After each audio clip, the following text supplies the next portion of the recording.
श्री राधे राधा वल्लभ श्री हरिवंश पूज्य सदगुरुदेव भगवान के चरणों में कोटि कोटि प्रणाम। श्री वृंदावन धाम को प्रणाम।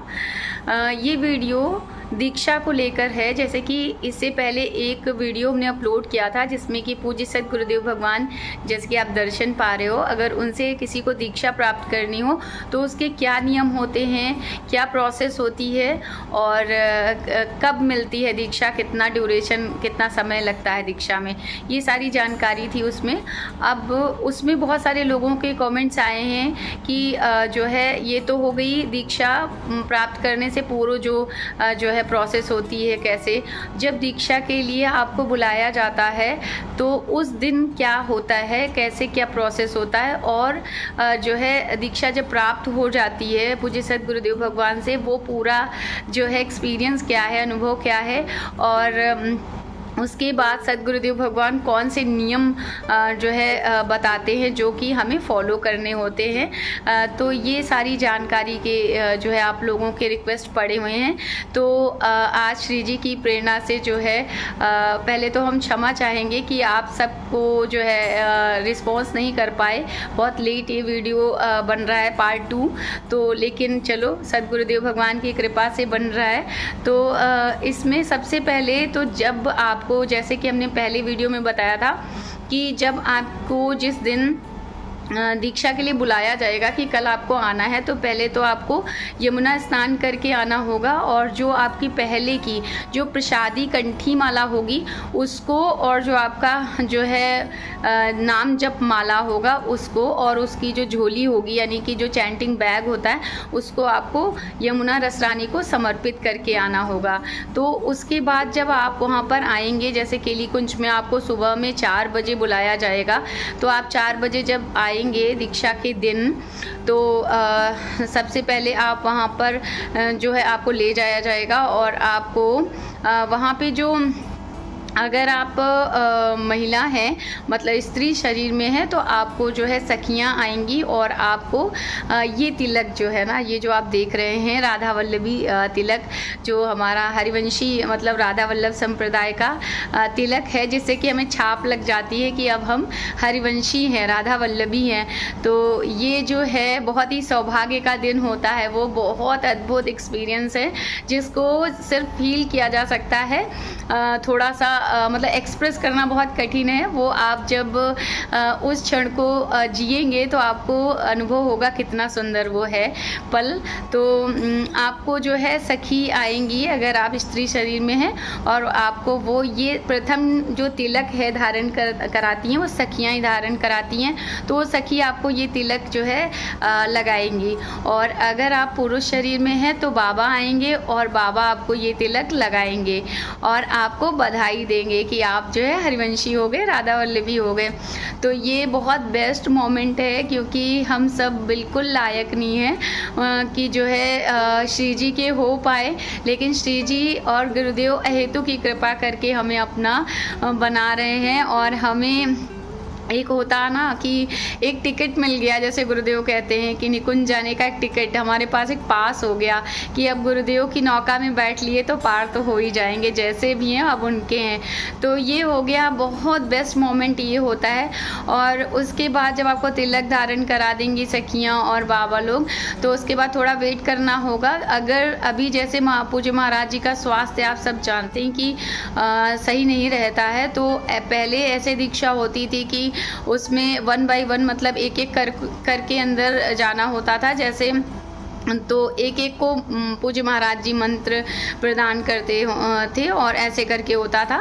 लेकिन जब भी हमारी दीक्षा भी हुई है 2024 में हुई है, अभी लास्ट ईयर ही, तो ज़्यादा समय नहीं हुआ है, लेकिन तभी भी ऐसा था कि बोला गया था कि एक एक बंदे को अंदर ले जाया जाएगा, और समझाया गया था कि आपको जाके सदगुरुदेव भगवान को प्रणाम करना है। कुछ ऐसे नियम होते जो आपको करने होते हैं कि जो है आपको सदगुरुदेव भगवान को वहाँ जाके सबसे पहले तो अगर आप स्त्री शरीर में है तो पंचांग प्रणाम करिए, और अगर आप पुरुष शरीर में तो साष्टांग प्रणाम करिए। मतलब ये तो वैसे भी बहुत सौभाग्य की बात है, लेकिन वो बाबा लोग और सखियाँ बताती हैं ऐसा करने को कि आप जाके वहाँ प्रणाम करें। उसके बाद जो है महाराज जी आपको गुरु मंत्र प्रदान करेंगे। तो अभी ऐसा हो गया है कि बहुत सारे लोग दीक्षा के लिए आते हैं, नित्य ही इतने सारे लोग दीक्षा के लिए हो जाते हैं। और पूज्य सद्गुरुदेव भगवान के स्वास्थ्य को नज़र में रखते हुए कि एक एक को अगर दीक्षा महाराज जी देंगे तो कितना समय लगेगा, और आप सबको पता है कि महाराज जी के पास उतना समय नहीं होता है, वो अपनी साधना में चले जाते हैं। तो इसलिए एक ग्रुप वाइज ले जाया जाता है, कुछ लोगों को जो है ले जाते हैं ग्रुप में। जैसे हम लोगों की दीक्षा हुई थी तो एक ग्रुप था, 8-9 लोगों का ग्रुप था, उसमें जो है हम लोग गए थे। और फिर उसके बाद जब आप जाएंगे ऐसे करके आपको अभी ऐसे ही हो रहा है तो आप ग्रुप में जाएंगे। और हाँ, यहाँ पर एक पॉइंट बता दें कि जैसे हमारी दीक्षा हुई थी वैसे ये बताने वाली बात नहीं है, बट हमें लग रहा है तो हम बता दे रहे हैं कि जैसे हमारी दीक्षा हुई थी तो जैसे होता ना, भाव होता है सद्गुरुदेव भगवान के लिए। हम सद्गुरुदेव भगवान के श्री चरणों में खुद न्योछावर हैं और हमारी क्या सामर्थ्य है कि हम उनके चरणों में कुछ अर्पित कर सकें। लेकिन एक भाव होता है कि जब हमारे सद्गुरुदेव भगवान हमारे हो रहे हैं, आज हम हमारे हो गए हैं आज, तो हम उनके चरणों में कुछ तो जैसे ना गुरु दक्षिणा होती, वैसे तो सद्गुरुदेव भगवान को गुरु दक्षिणा सिर्फ राधा नाम चाहिए, वो कुछ स्वीकार नहीं करते। तो हमें इस चीज़ का बिल्कुल भी वहाँ पर ज्ञान नहीं था। हमारा भाव तो बहुत था, लेकिन डर लग रहा था कि शायद वहाँ पर कुछ भी स्वीकार नहीं किया जाएगा। तो हमने पहले सखियों से भी पूछने का प्रयास किया था कि क्या गुरुदेव के चरणों में कुछ अर्पित कर सकते हैं, जैसे कुछ भी अगर मतलब कुछ लेकर, अगर वैसा फल वगैरह या कुछ लेकर नहीं गए हैं तो मतलब जैसे रुपए या कुछ ऐसे भेंट में कुछ भी अर्पित कर सकते हैं। तो सखियों ने सीधा मना कर दिया कि नहीं, बस गुरुदेव के पास आप जाके जो वो बोलें उस आज्ञा का पालन करना है। आप तो जानते ही हैं कि गुरुदेव के यहाँ के नियम बहुत सख्त हैं। तो फिर हमने जो है सोच लिया कि चलो जैसी गुरुदेव की इच्छा। और उसके बाद जब हम आगे जो है हम लोगों को ले जाया जा रहा था, अगर आप कभी एकांतिक वार्तालाप में गए हैं तो बस उसी कक्ष में जहाँ पर एकांतिक वार्तालाप होता वहीं पे पूज्य सद्गुरुदेव भगवान विराजते हैं। और वहीं पे ग्रुप वाइज जो है जैसे 7-8 लोगों का एक ग्रुप बना के एक बैच के रूप में ले जाया जाएगा। तो हमने देखा कि वहाँ पे बहुत सारी जो सखियाँ हमारे साथ दीक्षा लेने जा रही थी और भाई जी लोग भी, तो उन सब के हाथ में कोई एनवेलप था। तो हमें लगा कि शायद दे सकते हैं कुछ। तो फिर हमारे पास एनवेलप तो वहाँ नहीं था, बट हमने जो है ऐसे ही कुछ भाव से जो भी हमारा था वो हमने जो है हाथ में ही पकड़ के डरते डरते ही गए थे, क्योंकि सारा चीज़ें वहाँ पहले ही जमा करवा लेते हैं। जो है जब आप वेटिंग एरिया में बैठे होते हो, एकांतिक वार्तालाप जिस कक्ष में होता है वहाँ जाने से पूर्व आपके पास अगर कोई बैग है या कुछ इस तरीके का है तो वो सामान जो है वहाँ एक जगह डिपॉजिट करा लेते। तो हमने उसमें से कुछ जो है निकाल लिया था अपनी पर्स से, कि लगा था कि अगर ऐसा चांस होगा तो सद्गुरुदेव भगवान के चरणों में अर्पित कर सकते हैं। तो ये एक अपना पर्सनल भाव था जो हमने शेयर किया। पता नहीं करना चाहिए नहीं, गुरुदेव क्षमा करें, पर ये एक भाव था। और दूसरी बात है, आपको जब वहाँ पे जाना है तो जैसे ग्रुप में आप जाएंगे तो बस आपको वहाँ पे जाके प्रणाम करना है, बैठ जाना है। और फिर आपको ऐसा कुछ नहीं है ना पूछा जाएगा ना कुछ, बस गुरुदेव वहाँ पर विराजते हैं। जैसे हमारे समय में हुआ तो हम बिल्कुल वही बता रहे हैं आपको कि वहाँ पर गुरुदेव विराजते हैं। और जाते ही गुरुदेव के इतने सुंदर दर्शन हो जाते हैं कि दिल जो है बहुत प्रसन्न हो जाता है, लगता है कि अब और क्या चाहिए। और फिर सद्गुरुदेव भगवान बहुत प्रेम से जो है जो मंत्र देते हैं उसका जो है उच्चारण करते हैं, गुरु मंत्र का। और पहले गुरुदेव जो है 2 बार गुरु मंत्र का उच्चारण करते हैं और फिर उसके बाद उस मंत्र का अर्थ समझाते हैं। और फिर उसके बाद में गुरुदेव बताते हैं उसकी महिमा और महात्म। और फिर गुरुदेव कहते हैं कि ये उनका पूरा जीवन है, ये मंत्र ही उनका पूरा जीवन है। यानी कि कहते नहीं है कि मतलब नाम सुकृधन अपनी जीवनी अतिहित मान देत वरदान, कि अपना जो उनका जीवन है गुरुदेव का वो अतिहित मान, मतलब इतना प्रेम से वो हमें, मतलब प्रेम से हमें जो है हित में यानी प्रेम में हमको जो है प्रदान कर देते हैं कृपा करके गुरुदेव। तो गुरुदेव उस मंत्र का अर्थ समझाते हैं, उसकी महिमा बताते हैं और ये बहुत अच्छे से समझाते हैं कि आपको ये गुरु मंत्र बहुत बहुत गुप्त रखना है। कभी जो है कोई भी गुरु मंत्र ना जान पाए। जैसे कि ऐसा होता है कि जैसे एक ही घर के 2 पर्सन अगर एक साथ ही दीक्षा ले रहे हो और सपोज कि एक कभी कुछ एक वर्ड मिस हो गया या कुछ उसको डाउट हो गया उस मंत्र में, तो वो दूसरे से बिल्कुल किसी प्रकार पूछ नहीं सकता और दूसरा उसको किसी प्रकार भी जैसे लिख कर या कोई भी मतलब पॉइंट करके कुछ इशारे से इस तरीके से किसी भी तरीके से बता नहीं सकता है। बहुत अपराध लगता है। गुरुदेव इसको सबको समझाते हैं इन पॉइंट्स को कि आपको किसी भी तरीके से पहले तो जो गुरु मंत्र इतना गुप्त होता है कि उसको आप कभी भी उच्चारण नहीं कर सकते। मतलब आपको जैसे गुरु मंत्र जैसे राधा राधा है तो आपको आपके होंठ तक गुरुदेव बताते हैं कि आपके होंठ तक हिलने नहीं चाहिए। मतलब आपके जैसे अभी हम राधा राधा बोल रहे हो इस तरीके से और हमें कोई अगर हमारे सामने है तो वो समझ सकता है कि हम कैसे हमारे होंठ चल रहे हैं, तो वो समझ सकता है। इसलिए जो गुरु मंत्र होता है उसको ऐसे बस होंठ बंद करके करना है, यानी मानसिक या तो करना है या तो फिर अंदर अंदर वो चल रहा है। मतलब मंत्र का एक एक वर्ड चल रहा है और हम उसको देख रहे हैं, वो हमको सुनाई भी दे रहा है अंदर। इस तरीके से गुरु मंत्र करना है। महाराज जी ऐसे समझाते हैं और इतना गुप्त रखना है कि ऐसे नहीं है कि हम जैसे सोचे। बहुत से लोगों के ये प्रश्न हो जाते हैं कि जैसे अकेले में हम जब बैठे हों, कोई नहीं हो हमारे आसपास, तो हम आराम से बोल सकते हैं। मतलब अगर कोई है नहीं तो बिल्कुल भी नहीं, क्योंकि महाराज जी कहते हैं कि वहाँ पर हर जगह होता है कोई ना कोई जीव होता है। कभी कहीं मच्छर है, कहीं कोई जीव है तो आत्मा ही है। कोई भी मतलब नहीं, मतलब कभी भी गुरु मंत्र का उच्चारण नहीं करना है, बिल्कुल भी धीरे से भी उच्चारण नहीं करना है। ये चीज़ बहुत बहुत इम्पॉर्टेंट है जो गुरुदेव बहुत अच्छे से समझाते हैं कि इसका उच्चारण बिल्कुल भी नहीं करना है।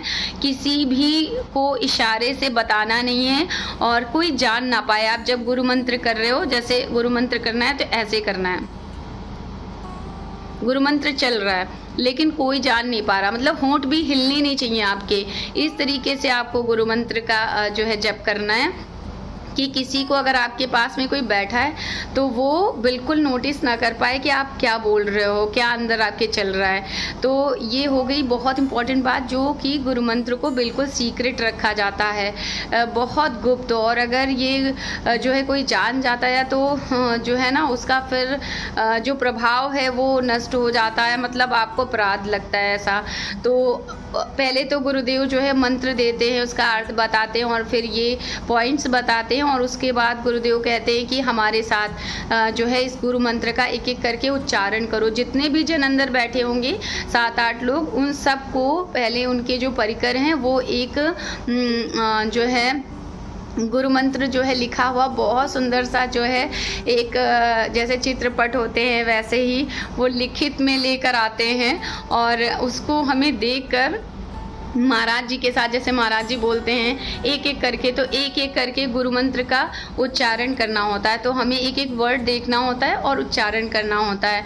फिर महाराज जी जो है बोलते हैं, अगर उसमें कुछ मतलब आपने गलत बोल दिया, मतलब वर्ड जो है जैसे है वैसे नहीं बोला, उच्चारण सही नहीं हुआ, तो वो आपको करेक्ट करेंगे। अगर 2 बार 3 बार जितने भी बार में आपने मतलब प्रोनाउंसिएशन उसका गलत नहीं होना चाहिए। अगर उच्चारण गलत हो जाता है तो महाराज जी उसको करेक्ट कराएंगे कि ऐसे नहीं ऐसे बोलना है इसको।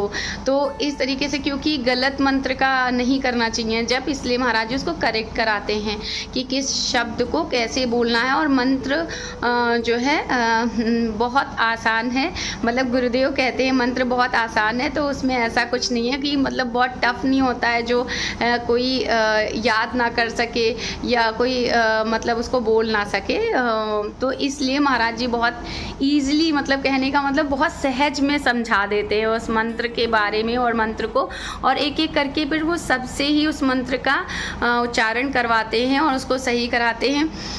जब सब ने सही से उच्चारण कर लिया तो फिर महाराज जी के पास में जो एक सखी, जो प्रधान सखी होंगी, शायद बहुत बड़ी हैं, मतलब ऐसे शरीर की उम्र के हिसाब से बड़ी जो हैं बुजुर्ग सखी हैं, वो सारी सखियों को, जितनी भी स्त्री जो है शरीर में हैं, उनको कंठी धारण कराती हैं। वहाँ पे जो हम कंठी एक दिन पहले, जैसे हमने पहले वीडियो में बताया था, एक दिन पहले जो काउंटर पे हमने कंठी अपनी लेकर जमा करी होगी, वही कंठी महाराज जी उसको स्पर्श करते हैं, पहनते, धारण भी करके देते हैं या फिर स्पर्श करते हैं, जैसे महाराज जी के जो है पास समय होता होगा। तो जो है वो कंठी जो है हमारे पूज्य सद्गुरुदेव भगवान की स्पर्श करी हुई प्रसादी कंठी होती है, जो कि ये जैसे हमने धारण कर रखी है, और उन पर जो हमने सबने जमा करी होती, जितने भी जन दीक्षा ले रहे होते हैं, तो सबके नंबर और नाम लिखे होते हैं, और झोली पर भी नाम लिखे होते हैं, स्लिप होती है बाकायदा नाम की। और वहाँ पर जो पुरुष शरीर में है उनको बाबा लोग कंठी धारण करते हैं, और वो खुद से नहीं करनी होती, वही लोग धारण कराते हैं, और स्त्री शरीर में होते हैं उनको सखियाँ जो है धारण कराती हैं। और उसके बाद एक जो वहाँ पे बाबा जी हैं जो दीक्षा के लिए हैं, वो एक ऑडियो जो है सुनाते हैं हम सबको, जितने भी जन वहाँ बैठे होते हैं, कि आपको कौन कौन से नियम फॉलो करने हैं। कि पूज्य सद्गुरुदेव भगवान के पास उतना समय नहीं है कि वो इतना डिटेल में बता सके, इसके लिए वो जो एक अलग ही कक्ष में पहले ही सुना देते हैं ऑडियो, कभी कभी वहाँ पर भी सुना देते हैं। जैसे हमारे समय में दोनों जगह ही सुना दिया था, पूज्य सद्गुरुदेव भगवान के कहने पर भी सुना दिया था, और पहले ही अलग कक्ष में ले जाके सुनाया था कि आपको कौन कौन से नियम करने होते हो। फिर जब ये ऑडियो चलती है उसके बाद पूज्य सद्गुरुदेव भगवान एक बार रिपीट करते हैं शॉर्ट में हैं, और वो नियम है पहला कि जो है चाहे जैसी भी स्थिति हो, जैसी भी कंडीशन हो, इवन आप मरणासन स्थिति में भी हो, कैसी भी स्थिति हो, आपको 11 माला गुरु मंत्र के करने ही करने हैं रोज़। मतलब डेली आपको 11 माला गुरु मंत्र का करना ही करना है। नंबर 2 कि आपको चतुरासी जी के 12 पद करने ही करने हैं। समय आप अपने अनुसार चूज़ कर सकते हो, उसमें कोई दिक्कत नहीं है। माला के लिए भी समय आप अपने हिसाब से निकाल सकते हो, और जो है चतुरासी जी के 12 पद करने ही करने हैं। बट आप हो सके तो आप पूरा चतुरासी जी का पाठ करें तो बहुत अच्छा है। ऐसे ही जैसे 11 माला मिनिमम है, पूज्य सद्गुरुदेव भगवान बोलते हैं कि 11 माला मिनिमम है, आप जितनी माला कर सकते हो उतनी माला करो, बट जो है 11 तो आपको करनी है, जो मैंडेटरी है एक तरीके से। और तीसरा जो है चतुरासी जी का हो गया, और तीसरा है सेवक वाणी जी का, जो है आपको 5 कम से कम जो है उसके पद करने ही करने हैं। और श्री राधा सुधा निधि जी के भी 5 जो है आपको मंत्र जो है पढ़ने अर्थ सहित, सेवक वाणी जो भी अर्थ सहित, बस चतुरासी जी का ऐसे ही करना है बिना अर्थ के। और ये आपको मतलब करना ही करना है, ये जो है नियम, ये आपको करने ही करने हैं, इसमें बिल्कुल भी लापरवाही नहीं करनी है। और सबसे इम्पॉर्टेंट है कि नाम जप जितना कर सको, पूज्य सद्गुरुदेव भगवान कहते हैं श्वासों श्वास नाम जप करो, मतलब जितना भी नाम जप कर सको। और बहुत प्रेम से हम लोगों की जब दीक्षा हुई, एक आपको एक्सपीरियंस बताएं तो पूज्य सद्गुरुदेव भगवान जब सब बोल रहे थे तो ऐसे लग रहा था अमृत बरस रहा है। और फिर उन्होंने अंत में ये कहा कि टेंशन की क्या बात है, अब तो तुम हरिवंशी हो गए, अब हमारे हो गए, और अब तो कुछ कभी पूछना है कुछ है तो आ जाना। तो ये जो था, ये जैसे नहीं कहता कि मतलब बिल्कुल कहते हैं कि जैसे बिल्कुल दिल जीत लिया, मतलब ऐसे लगता है कि बिक गए, मतलब अभी बिल्कुल गुरुदेव ने खरीद लिया तो बिन मोल बिक गए। तो ऐसे ये वाणी थी सद्गुरुदेव भगवान की, जो शब्द जो है अभी भी कानों में गूंजते हैं और बहुत सुंदर लगता है। मतलब बहुत सुंदर था जब सद्गुरुदेव भगवान ने अपना कहा। ये बहुत बड़ी बात, जैसे नहीं कहते लाइफ में एक सबसे बिगेस्ट अचीवमेंट हो, वैसा था ये पल। तो ये हो गए नियम जो हमको करने ही करने होते हैं। बाकी बस महाराज जी बोलते हैं, अगर आपको जो है जैसे कभी आप गुरु मंत्र में आपको डाउट हो जाए किसी वर्ड को लेकर या कुछ भी, थोड़ा सा हो सकता है आप करेक्ट कर रहे हो लेकिन आपको कभी अंदर हो जाता है संशय कि कोई शब्द गलत तो नहीं है या कुछ पहले या बाद में तो नहीं है, इस तरीके से, तो आप उसका क्या सल्यूशन है कि जैसे अगर कोई मान लिया भूल जाए या कुछ हो जाए तो कैसे फिर, तो ये पूज्य सद्गुरुदेव भगवान ने बताया कभी ऐसे हो जाए तो आप किसी से मत पूछो, कुछ मत करो, सीधा जब आप केली कुंज जाते हो, जब तक आप नहीं आते हो तब तक गुरु मंत्र मत करो, आप नाम जप करो, राधा वल्लभ श्री हरिवंश करो। और जब आप केली कुंज आते हो, श्री वृंदावन धाम आते हो, तो केली कुंज जाकर एक जो है दीक्षा के लिए कच्छ है वहाँ पर, उसमें आप जाके बाबा लोगों से रिक्वेस्ट करो, बाबा को बताओ कि ऐसा ऐसा है, तो फिर वो बाबा बुलाएंगे आपको और आपसे वो गुरु मंत्र सुनेंगे। तो फिर आपने अगर वो गुरु मंत्र सही उच्चारण किया तो वो बोलेंगे, अगर नहीं किया तो आपको सही करा देंगे। ये एक तरीका है जो कि हमने भी किया हुआ है, क्योंकि हमें भी एक डाउट हो गया था, तो वो संशय दूर करने के लिए हमने भी किया था। और दूसरी बात है कि जब उसके बाद हम कच्छ से बाहर आते हैं, पूज्य सद्गुरुदेव भगवान के कच्छ से बाहर आते हैं, तो फिर वहाँ पर हमें कम से कम आधे से 1 घंटे, जब हमारे टाइम पे हुआ था तो आधे से 1 घंटे के लिए हमें वहाँ पर बिठाया जाता है, सखियों को एक जगह और पुरुषों को एक जगह। और सखियों को सखियाँ आती हैं और वही गुरु मंत्र जो है वो लिखित रूप में लेकर आती हैं और हम सबको दिखाती हैं, और उसे स्पर्श भी नहीं कर सकते हम, वो सिर्फ अपने हाथ में रखती हैं, वो भी एक जो है वस्त्र में होता है, जिसको मतलब ऐसे नहीं रख सकते क्योंकि वो बहुत पवित्र मंत्र होता है और बहुत गुप्त मंत्र होता है। तो वो सिर्फ हम सबको दिखाती हैं, जितनी भी सखियाँ होती हैं, पुरुषों को बाबा लोग दिखाते हैं और कहते हैं कि आप इसका मन ही मन उच्चारण करो, अंदर अंदर उच्चारण करो, भूलना नहीं है बिल्कुल भी, और आपके होंठ भी हिलने नहीं चाहिए। तो कहने का मतलब है वो प्रैक्टिस कराते हैं और याद कराते हैं, क्योंकि कोई जैसे फ़ोन में लिख कर या कागज़ पे लिख कर कहीं पर भी लिख नहीं सकते, गुरु मंत्र को कुछ नहीं कर सकते, ना लिख सकते हैं, तो इसलिए कि भूलो नहीं आप, उसके लिए प्रैक्टिस कराते हैं, अभ्यास कराते हैं, कम से कम आधे घंटे तो अभ्यास कराते ही हैं। बहुत अच्छे से जब अभ्यास हो जाता है तब वो पूछते हैं कि अभी, या फिर जैसे कोई बोल रहा है गुरु मंत्र को और सामने से पता चल रहा है, आवाज़ आ रही है, तो वो लोग करेक्ट कराते हैं कि ऐसे नहीं करना है। सखियाँ हमसे जो है पूछ लेती हैं कि आपको अब याद हो गया, आप भूलोगे तो नहीं, तब जो है वो बोलती हैं कि अब आप जा सकते हो। तो अब हम लोग वहाँ से आते हैं, उसके बाद भी हम लोगों को फिर बाबा जो है एक स्थान पे बैठालते हैं और वहाँ पर फिर से उन नियमों को रिपीट करते हैं, बताते हैं कि आपको ऐसे करना है और आप यहाँ से गुरुदेव का चरणामृत ले जाओ और चरणामृत को रोज़ पीना है आपको। और तिलक जो है वो सबसे इम्पॉर्टेंट है। बाबा लोग बहुत सारे जैसे नियम होते हैं ना, वो बताते हैं कि आपको जो है पहले तो चरणामृत रोज़ पीना है, रोज़ गुरुदेव का चरणामृत पीना है। श्री जी का जो है आप जो घर पे सेवा करते हैं, अष्टयाम सेवा करनी है आपको, नित्य अष्टयाम सेवा करनी है। अष्ट प्रहर की जो सेवा होती है, जो हमें वाणीजू और ये सब पुस्तकें मिलती है, उसमें अष्टयाम सेवा की भी मिलती है पुस्तक, उसमें से हमें देखना है कि कैसे हमारी श्री जी की अष्टयाम सेवा होती है। 8 प्रहर की जो सेवा है श्री जी की, वो कैसे करते हैं, मंगला से लेके शयन तक की जो पूरी जो है विधि है, उसमें सब नियम है, किस समय पर कौन सी जो है आरती होगी, किस समय कौन सा भोग होगा, कौन सा श्रृंगार होगा, सब कुछ उसमें अष्टयाम सेवा की जो पुस्तक है उसमें मिल जाएगा। तो वो बोलते हैं बाबा लोग कि आपको अष्टयाम सेवा करनी है श्री जी की, और जो है आपको जो है चरणामृत रोज़ पीना है श्री जी का, जो आप जो है चरणामृत उनका उतारते हो श्री जी का, वो चरणामृत रोज़ पीना है।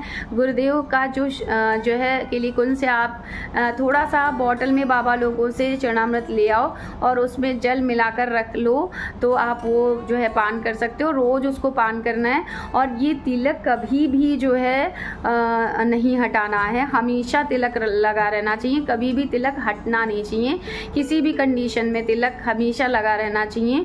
और जो है आपको अगर कभी ऐसा होता है कि आपकी जो कंठी है ये जो आपको मिली है, ये मान लिया कि कभी टूट जाए या कुछ ऐसा हो जाए तो उसके लिए वो तुरंत ही बता देते हैं बाबा लोग कि ये एक क्षण के लिए भी कंठी नहीं उतारनी है, क्योंकि ये प्रसादी है। तो आपको एक कंठी जो है आप प्रसादी करा के ले जा सकते हो एक्स्ट्रा में। तो वहाँ पे जैसे हम लोगों ने करा ली थी, एक जो है कंठी लेकर मतलब एक अल्टरनेट ऑप्शन कह सकते हैं कि आप एक जो है कंठी माला ले जाकर और बाबा लोगों को दे दें और वो आपको प्रसादी करके दे देंगे, जिससे कभी ऐसा अगर हो जाए अनफॉर्चुनेटली कि मतलब ये कंठी माला किसी तरीके से टूट जाए तो आप उसको धारण कर लें तुरंत ही, और उसके बाद फिर इसको इस वाली कंठी माला को लेकर जाएं केली कुंज जब भी जाएं, और या फिर आप वृंदावन में कहीं पर भी जाएं तो जहाँ पे तुलसी माला जो है मिलती हैं वहाँ जाके आप इसको बनवा लें, अपनी बनवा सकते हैं, कोई उसमें समस्या नहीं है।